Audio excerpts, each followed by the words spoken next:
Here are 5 ways to create better sequences on the MoogGrandmother, and I've prepared a little one for you. Just a simple sequence.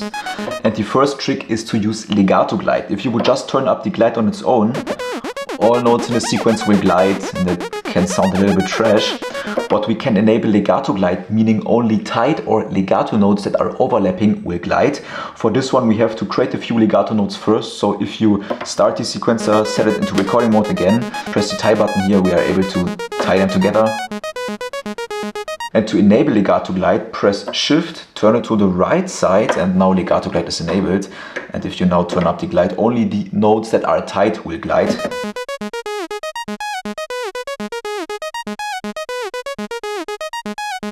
And to turn it off, you simply press Shift again and turn it to the left side, and now all notes will glide.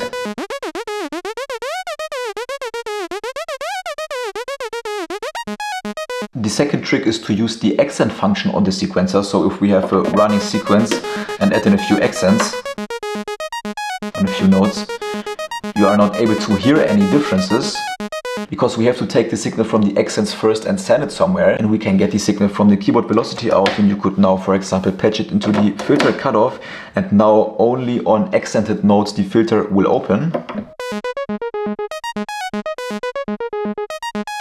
You could also send it into the mold, and then we have the accented signal 3 more times. So could send it to the pulse width modulation, to the pitch in, or to the filter.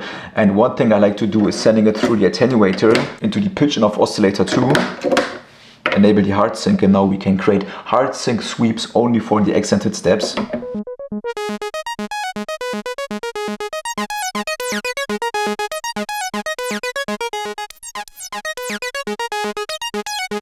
And with the attenuator you can set the range. And if you want to create more accents, just flip it to recording and press the accent button. We are able to synchronize the LFO to the sequencer and arpeggio tempo by going from the clock out at the backside into the rate in. And if you would now, for example, modulate the filter with slow rates, we can hear how it's linked to the internal clock of the arpeggio and sequencer.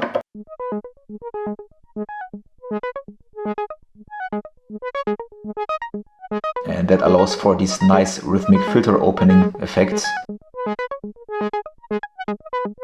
Of course, you could try out different waveforms. Again, we can take the wave out through the attenuator and then send it back into the pitch in of oscillator 2, hard sync it, set the range, and now we have the synchronized hard sync timbres. And I encourage you to patch it into the mold to multiply the signal and then patch it to a few different points. That's a great way to create more modulation in your sequences. Use modulation for sequences. That's the best way to make your sequences more evolving, bring them to life, because there's something moving. And for this one, I like to synchronize the arpeggio clock to the LFO first, then go from the wave out into the attenuator in, so we can control how much of the signal we actually want. So it's kind of working like a modulation wheel right now. We are going from the output into the mold, so we can take the signal 3 more times. I want to send one of the signals to the pulse width modulation of oscillator 1. One is going into the pitch in of oscillator 2, and we are hard syncing it, just like before. And I'm also going to send one into the cutoff in.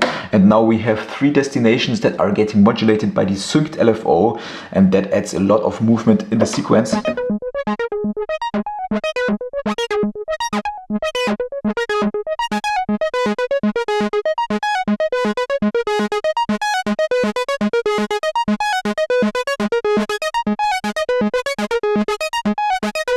Instead of just a static sequence with one oscillator. Let's check it out in comparison.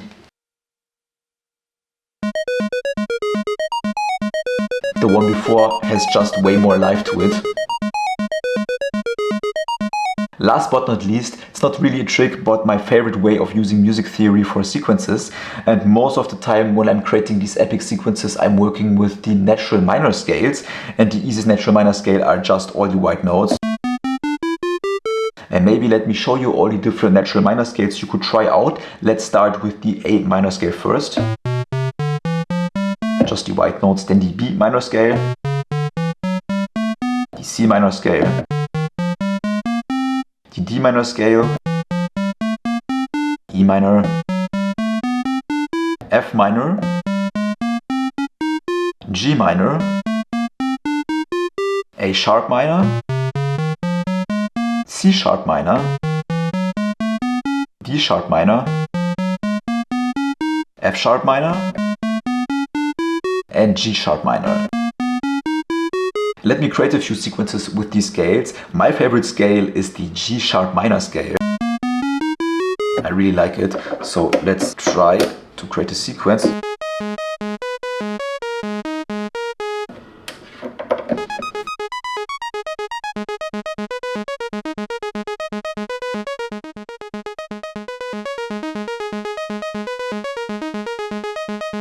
I think this sounds really awesome for these epic type of sequences. Let's try, for example, the F sharp minor scale. And what I'm basically doing is I'm taking the notes from the scale and playing them in a random order. There is like no wrong or right way. As long as you are playing the notes that are in the scale, you can't do anything wrong. It's just a way of figuring out what sounds good to your ear.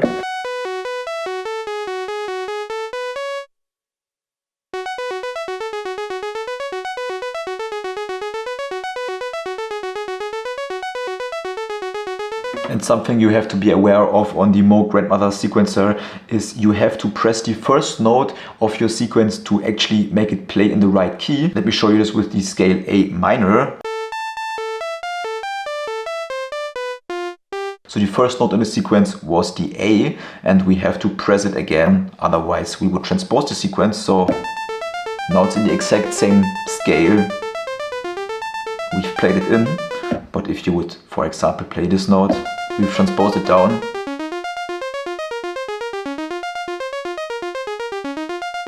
And that's just something you have to be aware of. Another scale I really like is the F minor scale.